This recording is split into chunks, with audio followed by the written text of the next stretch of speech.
नमस्कार किसान भाइयों। आज मैं आप लोगों को फिर से प्याज की खेती से अवगत कराने के लिए आया हुआ था।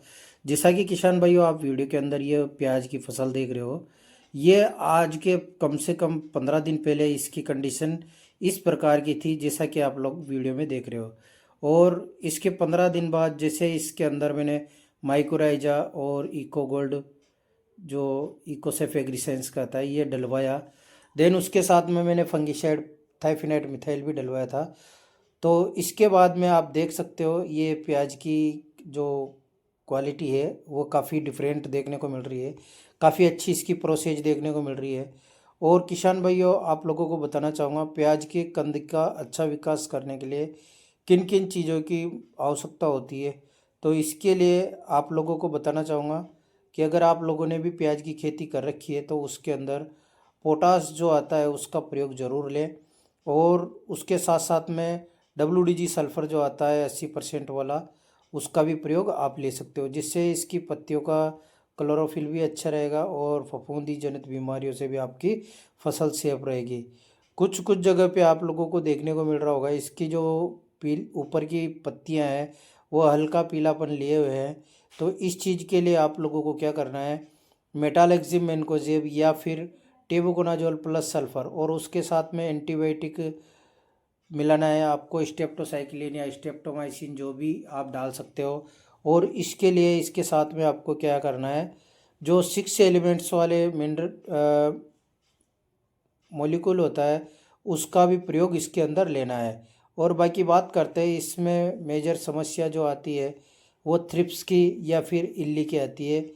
तो इस चीज़ का कंट्रोल करने के लिए आप इसमें जैसे परफेनोफॉस प्लस साइपरमेथ्रिन या फिर आप इसके अंदर लेमडा साइक्लोथ्रिन जो आता है उसका प्रयोग ले सकते हो।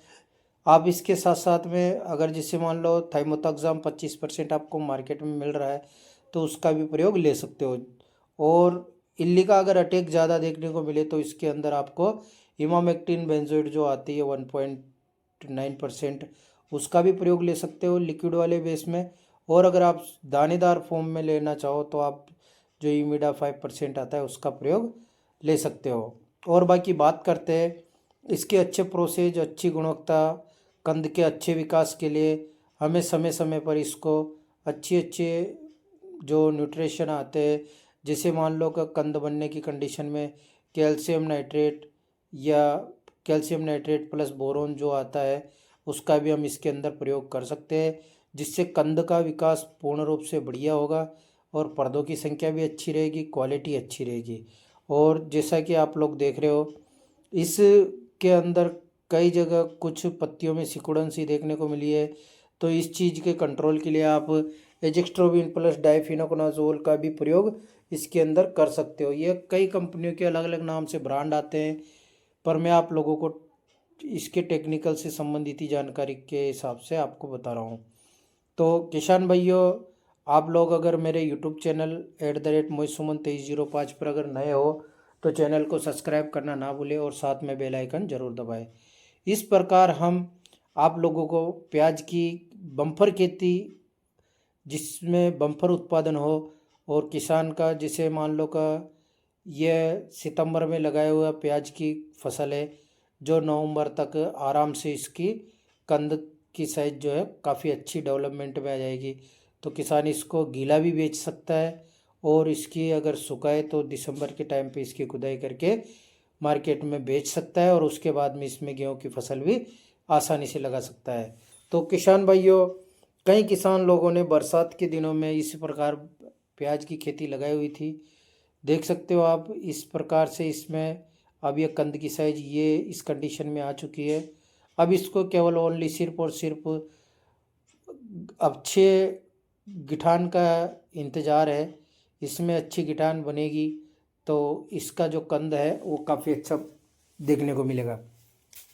और आप लोगों को बताना चाहूँगा मैं इसके अंदर आपको जैसे मान लो कई जगह भूमि के अंदर कैल्शियम की कमी होती है, कई जगह बोरोन की कमी होती है, कई जगह सल्फ़र की कमी होती है, कई जगह पोटास की कमी होती है, कई जगह SSP जो सिंगल सुपर फास्फेट आता है लोग डालते ही नहीं है। तो उस जगह पर भी आप इसको डाल सकते हो, अपने प्याज की खेती को अच्छे से सुव्यवस्थित कर सकते हो। और बाकी बात करते हैं हम किसान भाइयों, इस प्रकार आप लोगों ने भी अगर प्याज को लगाया हुआ है खेत के अंदर, तो उसको सुव्यवस्थित रखने के लिए आप अच्छे से अच्छे प्याज को प्रोसेस दे सकते हो। और बाकी बात करते हैं हम इसकी उन्नत किस्म की, तो ये नासिक रेड N53 जो आता है वो उन्नत किस्म किसान ने लगाई हुई है। और इसको कंटिन्यू अच्छे प्रोडक्शन के लिए किसान लगभग 3 वर्ष से इसी प्रकार प्याज की खेती करता हुआ आ रहा है। और हर चीज़ का मैनेजमेंट ये समय समय पर करते रहते हैं, जिससे इनको अच्छा मुनाफा मिलता है। बाकी बात करेंगे हम किसान भाइयों, जैसे आप लोगों ने भी प्याज की खेती लगा रखी है, तो प्याज की खेती के बम्पर उत्पादन के लिए हमें बहुत सारी चीज़ों का ध्यान रखना आवश्यक है, क्योंकि समय समय पर इसमें निगरानी जो इसकी देखभाल है वो सबसे महत्वपूर्ण मानी जाती है। क्योंकि प्याज के अंदर आप लोगों को बताना चाहूँगा, जो थ्रिप्स का अटैक आता है वह मौसम में बदलाव की वजह से किसी भी समय आपको देखने को मिल सकता है। तो इस चीज़ का ज़रूर ध्यान रखें। मैं आप लोगों से बार बार एक ही चीज़ की सिफारिश करता हूँ कि आप लोग अपनी फसल को पूर्ण रूप से सुव्यवस्थित ध्यान से नजर रखें। और उसमें अगर आपको कहीं भी किसी भी प्रकार की बीमारी का अटैक आपको देखने को मिले, तो उसका कंट्रोल तुरंत करें, ताकि आपको नुकसान होने से रोका जा सके और जो उसका प्रोडक्शन है उस प्रोडक्शन में कोई प्रकार की कमी ना हो। तो इस प्रकार आप किसान भाइयों अपनी प्याज की फसल को भी अच्छा बढ़ावा दे सकते हो। तो और आप लोगों को अगर प्याज की खेती से संबंधित अधिक जानकारी चाहिए, तो आपको मेरे यूट्यूब चैनल पर और भी मैंने काफ़ी सारे अन्य वीडियो चढ़ाए हुए हैं, जो आप लोग उसको देखकर भी प्याज की खेती को अच्छा बना सकते हो। मेरा कहने का मतलब यह है कि कम खर्चे में अच्छा उत्पादन किसान को मिले, ताकि किसान की मेहनत भी निकले और उसका प्रॉफिट भी उसको मिले।